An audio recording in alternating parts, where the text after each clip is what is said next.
நீங்கள் பார்த்துக் கொண்டிருப்பது உங்கள் விஜய்.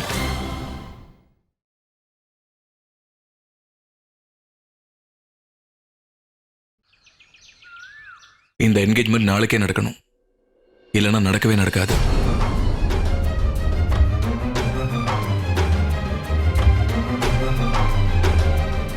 இதுக்கு மேல உங்க விருப்பம்.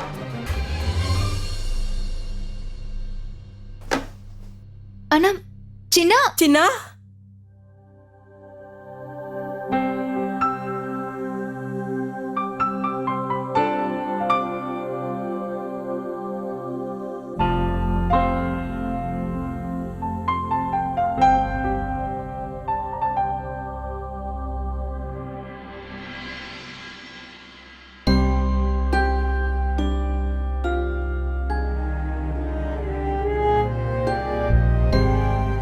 அஸ்வின் ஏன் திடீர்னு இவ்வளவு மாறிட்டான்? ஏன் இவ்வளவு கோவம் வருது? என்னோட மாம் டாட் அவங்க வெளிநாட்டுல இருக்காங்க. அவங்க இங்க வரதுக்கும் டைம் ஆகும். என்னோட கசின்ஸ், என்னோட ஃப்ரெண்ட்ஸ், அவங்க எல்லாரும் எப்படி வர முடியும்?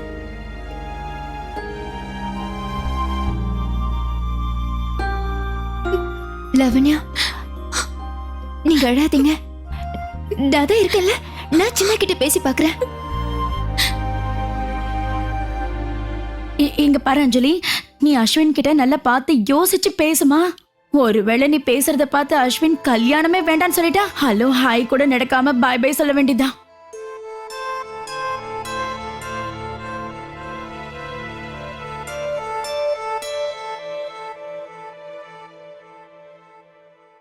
ஹலோ, இங்க பாரு, நாளைக்கு டெலிஃபோன் கான்ஃபரன்ஸை கொஞ்சம் போஸ்ட்போன் பண்ணு. Yeah right, talk to the client as soon as possible. Okay. Ashwin, ஒரு நிமிஷம்.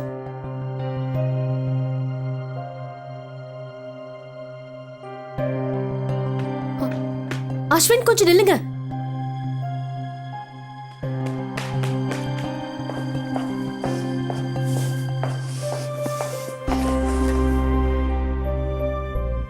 ஏன் இந்த மாதிரி செய்றீங்க? நான் என்ன வேணாலும் பண்ணுவேன், அதை பத்தி உன்கிட்ட சொல்லணுன்ற அவசியம் இல்ல.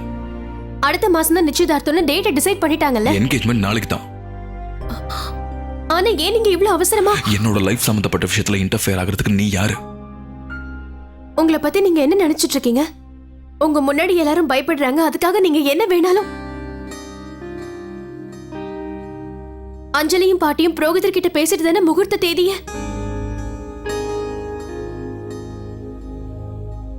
லாவண்யாவுக்கும் எல்லாத்தையும் ரெடி பண்றதுக்கு அவங்களுக்கு டைம் ஆகும். அவளை என்கிட்ட வந்து பேச சொல்லு. இல்ல. ஏன் பேசல? அவங்க யாருக்காவது ப்ராப்ளம்னா ஒரு வாய்ப்பு தான் கொடுங்களேன். அவங்க உங்ககிட்ட பேசணும் ட்ரை பண்ணாங்க, ஆனா அவங்க சொன்னதை நீங்க தான் கேட்கல. நீ சொல்றதை நான் கேட்க மாட்டேன். So just get lost. நான் போக மாட்டேன். இப்ப நான் பேசுறதை நீங்க கேட்டுதான் ஆகணும். இது உங்க நிச்சயதார்த்தம், ஒண்ணும் விளையாட்டு இல்ல.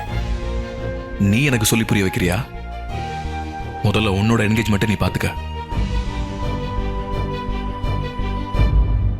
இப்ப நான் பேசுறது உங்க என்கேஜ்மெண்ட் பத்தி மட்டும்தான். எக்ஸாக்ட்லி. என்னோட என்கேஜ்மெண்ட் தானே?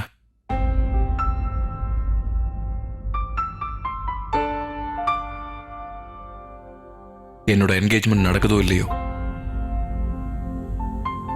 நாளைக்கு நடக்குதோ இல்ல ஒரு வருஷத்துக்கு அப்புறமோ, அதை பத்திலாம் உனக்கு என்ன சொல்லு?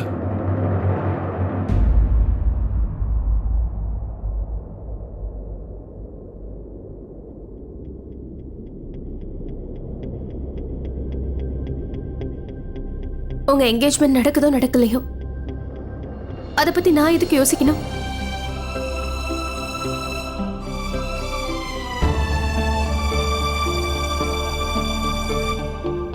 உங்களுக்கு புரிஞ்சுதா இப்ப நான் என்ன சொன்னேன்னு? எனக்கு எதை பத்தி எந்த கவலையும் இல்ல.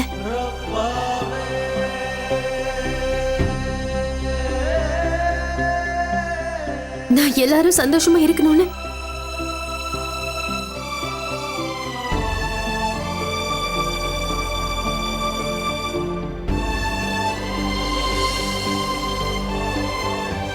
என் கையை விடுங்க. என்ன எங்க கூட்டிட்டு போறீங்க? ஹலோ அம்மா, ஒரு சின்ன ப்ராப்ளம். அது என்கேஜ்மெண்ட் நாளைக்கு வச்சிருக்காங்க.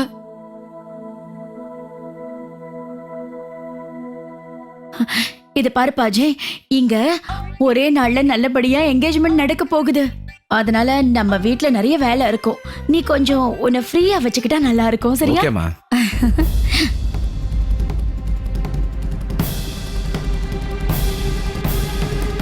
ஒரு நிமிஷம் லாவண்யா.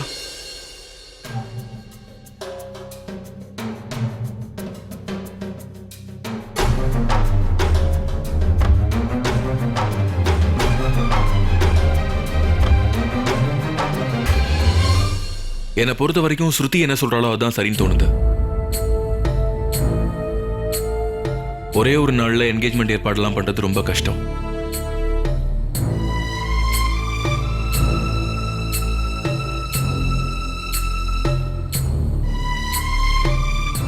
அதனால நான் ஒரு முடிவு எடுத்திருக்கேன். என்கேஜ்மெண்ட் நாளைக்கு இல்ல, நெக்ஸ்ட் வீக் தான் நடக்க போகுது. ஏன்னா இதுக்கு மேல என்னால வெயிட் பண்ண முடியாது லாவண்யா.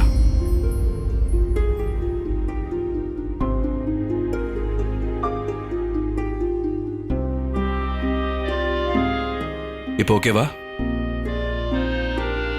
இல்ல ஏதாவது ப்ராப்ளமா? ஓகே. ஆனா நான் இன்னொரு முடிவு எடுத்திருக்கேன்.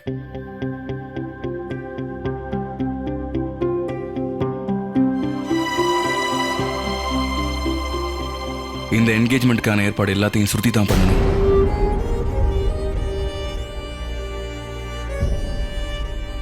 எனக்கும் லாவண்யாவுக்கும் கல்யாணம் நடக்க போகுதுன்னா அதுக்கு முக்கியமான காரணமே அவதானே.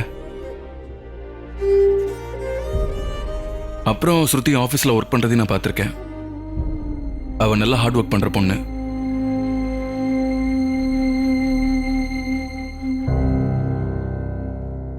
என்ன ஸ்ருதி?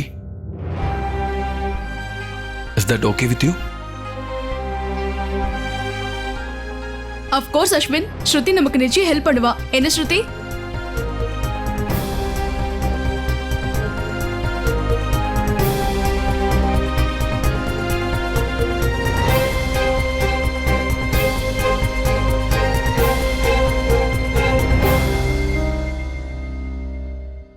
எல்லா வேலையும் நல்லபடியா செய்வேன்னு நினைக்கிறேன்.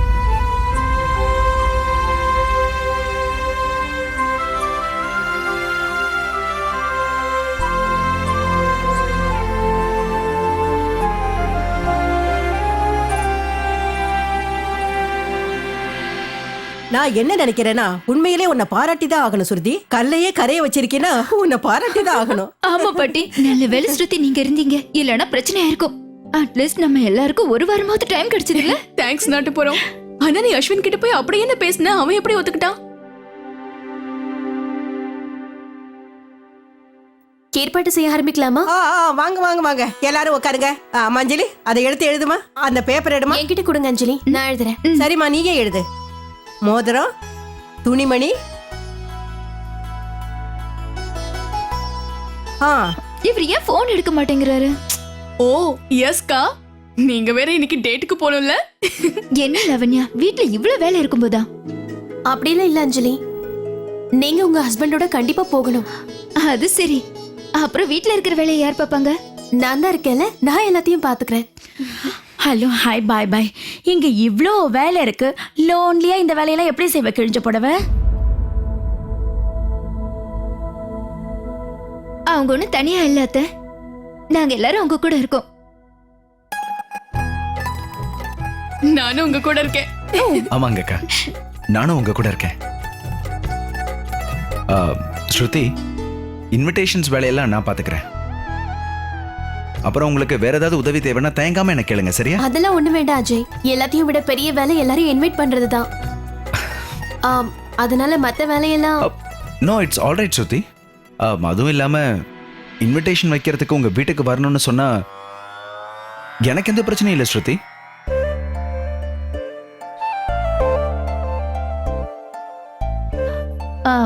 அஜய், வீட்டு வேலையெல்லாம் நாங்க பாத்துக்கிறோம்.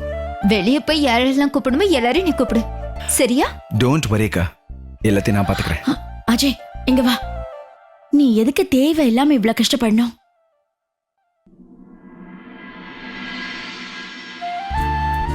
சரி, ஓகே. லிஸ்ட் எல்லாம் ரெடி ஆயிடுச்சு. இனிமே வேலைய ஆரம்பிக்க வேண்டியதா நாளையில இருந்து.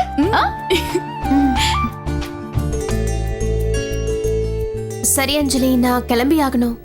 வீட்ல பசங்க டியூஷனுக்கு வந்து காத்துட்டு இருப்பாங்க. நான் போயிட்டு வரேன். ம். கிளம்புறேன் பாட்டி. போயிட்டு வாமா. வரேன் அத்தை. பாய் நாட்டுப்புறம். இவர் ஏன் போன் எடுக்க மாட்டேங்கிறாரு? சரி விடுங்கக்கா.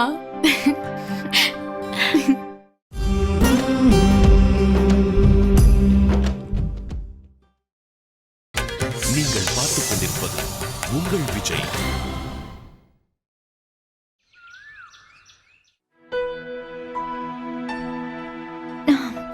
நான் என்ன நினைக்கிறேன்னா, முதல்ல போய் என்கேஜ்மெண்ட் ரிங் வாங்கிடலாம். அதுக்கப்புறம் ட்ரெஸ் எல்லாம் வாங்கலாம். ரிங் வாங்குற இடத்துல தான் கூட்டம் அதிகமா இருக்கும். அக்கா நான் வரல, நாளைக்கு காலை எனக்கு மீட்டிங் இருக்கு, நான் அங்க போகணும்க்கா. உனக்கு மோதிரம் வாங்க கூட நீ வரமாட்டியா? என்ன அக்கா நீங்களே பாத்துக்கோங்க.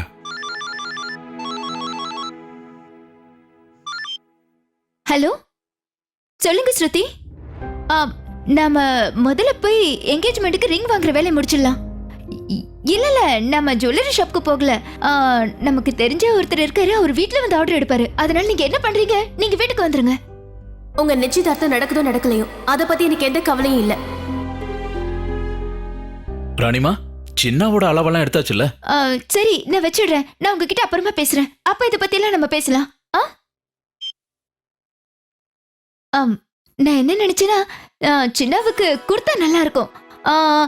அந்த லக்னோ டிசைன் இருக்குல்ல, அது கலர் செலக்ஷன் ஸ்ருதிக்கிட்டு விட்டுறலாம். ஆமாமா, சின்னாவோட நிச்சயதார்த்தம் நடக்குதுல்ல, அதுதானே முக்கியம். நாம அதுக்கு வெளியே போனோம். சரி சரி ராணியம்மா, எனக்கு என்ன தோணுதுன்னா, சின்ன எடுத்திருக்கிற முடிவு தான் சரியான முடிவுன்னு நினைக்கிறேன். எனக்கு குர்தா கோட்லாம் எதுவும் வேண்டாம். எனக்கு எது கம்ஃபர்டபுளா இருக்குமோ அதையும் நான் போட்டுக்கிறேன். தயவு செஞ்சு என்ன ஃபோர்ஸ் பண்ணாதீங்க. உங்க வேலை முடிஞ்சிருச்சா? நான் கிளம்பட்டுமா?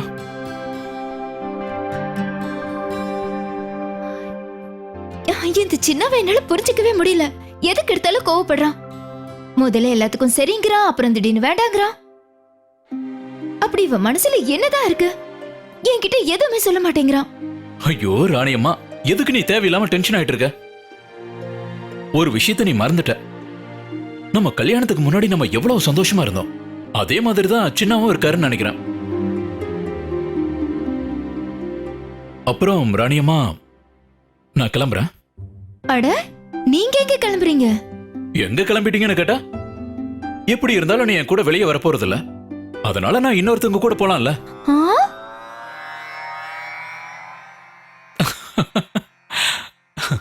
இங்க பாரு ராணியம்மா, நாளைக்கு என் கிளைண்ட் ஒருத்தர் கேஸோட ஹியரிங் இருக்கு. நான் அவங்க கிட்ட போய் பேசணும்ல, அதனால அங்கதான் போறேன். வரட்டுமா?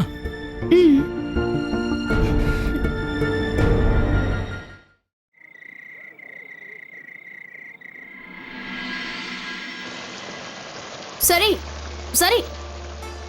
சொல்லுங்க அஞ்சலி. நாளைக்கு காலையில நான் சீக்கிரமா வந்து ஷாப்பிங் லிஸ்ட் எல்லாம் தயார் பண்ணிடுறேன். சரி, அப்புறம் ட்ரெஸ் எல்லாம் எங்க வாங்கணும்? சரி சரிங்க. அப்புறம் அந்த டெக்கரேட்டர் நம்பர் கூட எனக்கு கிடைச்சிருச்சு. நானே அவருக்கு ஃபோன் பண்ணிடுறேன். கண்டிப்பா.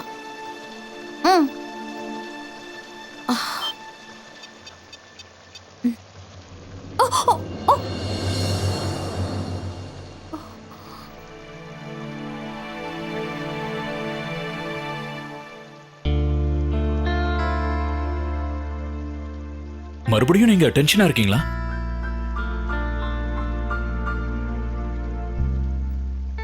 இல்ல இல்ல, அது வந்து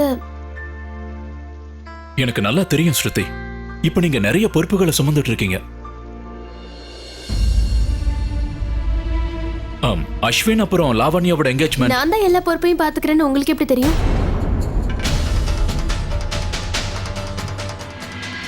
இங்க பாரு அஜய், இந்த பொருளை எல்லாம் இங்க இருந்து தள்ளி வை. மா ப்ளீஸ், நான் என்ன ஒர்க் அம்மா பண்ணிட்டு இருக்கேன். அம்மான்னு இழுக்கிற? முதல்ல அதெல்லாம் தள்ளி வை. அது இந்த டேபிள்ல இருக்கான்னு பாரு. இங்க பாரு, இங்க பாரு, இதுக்கு கீழே இருக்கான்னு பாரு. பாரு டேபிளுக்கு பாரு, கீழேயா? பாருன்னு சொல்றல, பாரு பாரு. சரி சரி, ஒண்ணு பண்ணு. இந்த லேப்டாப் எடுத்து அந்த பக்கம் வை. அந்த பக்கம் அந்த அம்மா எடுத்து வைன்னு சொல்றல, எடுத்து வைப்பா. எங்க பாத்தியா, இதுதான் கேட்டேன். இது இங்கதான் இருந்திருக்குன்னு எனக்கு நல்லா தெரியும். ஆனா இந்த போட்டோ இங்க எப்படி வந்ததுன்னு எனக்கு தெரியல. இதத்தான் தேடிட்டு இருந்தீங்களா? எஸ். இந்த பொண்ணு எப்படி இருக்கா? ஆமா, இவ பெரிய குடும்பத்தை சேர்ந்த பணக்கார வீட்டு பொண்ணு. Girl for you. Ajay I am so sorry. பாட்டியோட லிஸ்ட் முடியவே மாட்டேங்குது. அவங்க பாட்டு எழுதிக்கிட்டே இருக்காங்க. அப்புறம் போன தடவை மாதிரி இந்த தடவையும் ஜெயினுக்கு 2 இன்விடேஷன் அனுப்பிடாத, சரியா? ஆ, அஜய்க்கு பார்த்திருக்கிற புது பொண்ணாத்த. ஆ, ஆ. நீங்களே கேளுங்கக்கா. நான் எத்தனை தடவை சொன்னாலும் இவங்க என் பேச்ச கேட்கவே மாட்டேங்கிறாங்க. எப்ப பார்த்தாலும் இவங்க Bye. என்னோட கனவுல கூட நான் அப்படி நினைச்சு பார்த்ததில்ல. என் பையனோட கல்யாணத்துக்காக இந்த மாதிரி எல்லாம் நடிக்க வேண்டியிருக்கும்னு நினைக்கல.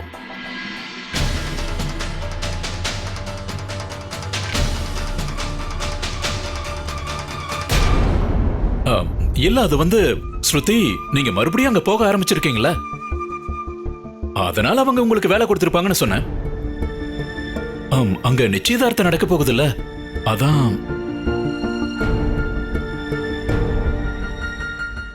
ஸ்ருதி, அன்னைக்கும் நான் உங்ககிட்ட இதையே தானே சொன்னேன். இந்த பணக்காரங்களா இருக்காங்களே, அவங்களோட பழக்கமே இதுதான். அவங்களுக்கு நல்லா வேலை செஞ்சு கொடுக்கற மாதிரி ஒருத்தங்க கிடைச்சா போதும், எல்லா வேலைகளையும் அவங்க தலையிலேயே கட்டிடுவாங்க.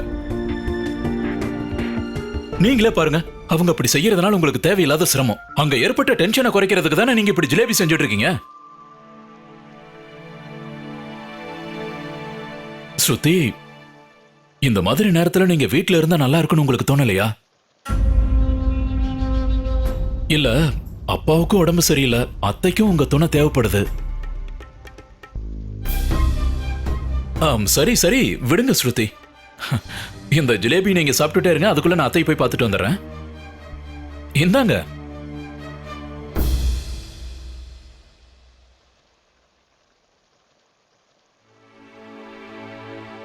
உங்களுக்கு ஒண்ணு தெரியுமா?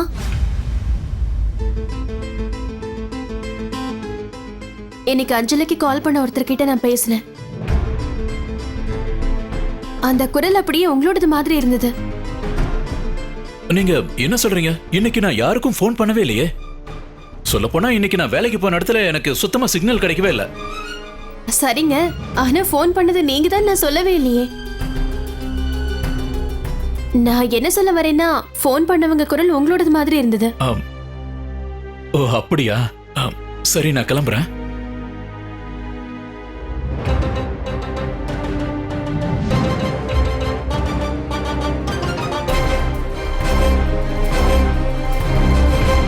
அக்கா, நீங்க ஃபைனல் லிஸ்ட் ஒரு தடவை பாருங்க. சரியா இருக்கு. எப்படியோ சின்னாவோட வேலை முடிஞ்சது. நீ எப்போ ஒரு பொண்ணு மனசுல இடம் பிடிக்க போற? ஆ? உன்னோட கல்யாண வேலையை நாங்க எப்ப ஆரம்பிக்கிறது?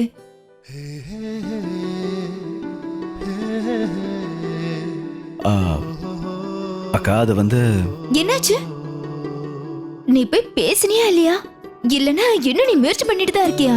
இல்லைங்கக்கா, நான் பேசினேன். அப்படியா? நீ தாண்டா சிங்கக்குட்டி. சரி, ரிசல்ட் என்னாச்சு? பாஸ் ஆனியா இல்லையா? அவங்க என்ன சொன்னாங்க? யோசிக்கிறதுல என்ன பிரயோஜனம்? வாழ்க்கை துணையை தேர்ந்தெடுக்கிறது அந்த கடவுள் தான். ஒரு சில நேரங்கள் என்ன தோணும்னா, வாழ்க்கைன்றது ஒரு அற்புதமான கனவு. திடீர்னு ஒருத்தவங்க நம்ம வாழ்க்கையில வருவாங்க, அவங்க மேல காதல் ஏற்படும், அப்புறம் கல்யாணமும் நடக்கும்.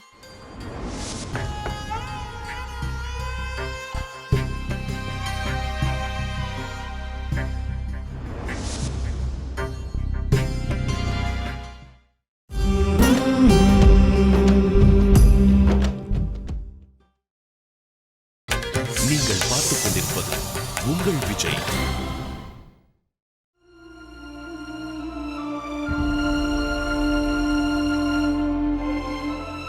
இன்னொரு விஷயம் என்னன்னா, ஒரு சில சந்தர்ப்பங்கள்ல கல்யாணம் சீக்கிரமா முடிவு செய்யப்படும்.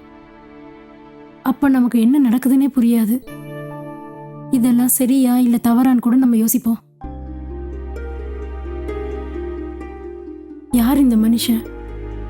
இவரோட நம்ம மொத்த வாழ்க்கையும் சேர்ந்து வாழணுமே.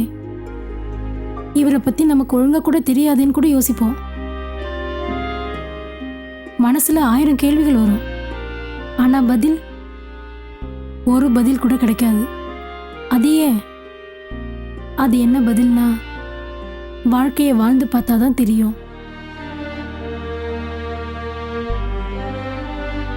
அப்புறம் சில நேரங்களில் அந்த உறவுகள் நம்ம வாழ்க்கை முழுக்க அது துணையா இருக்கும்.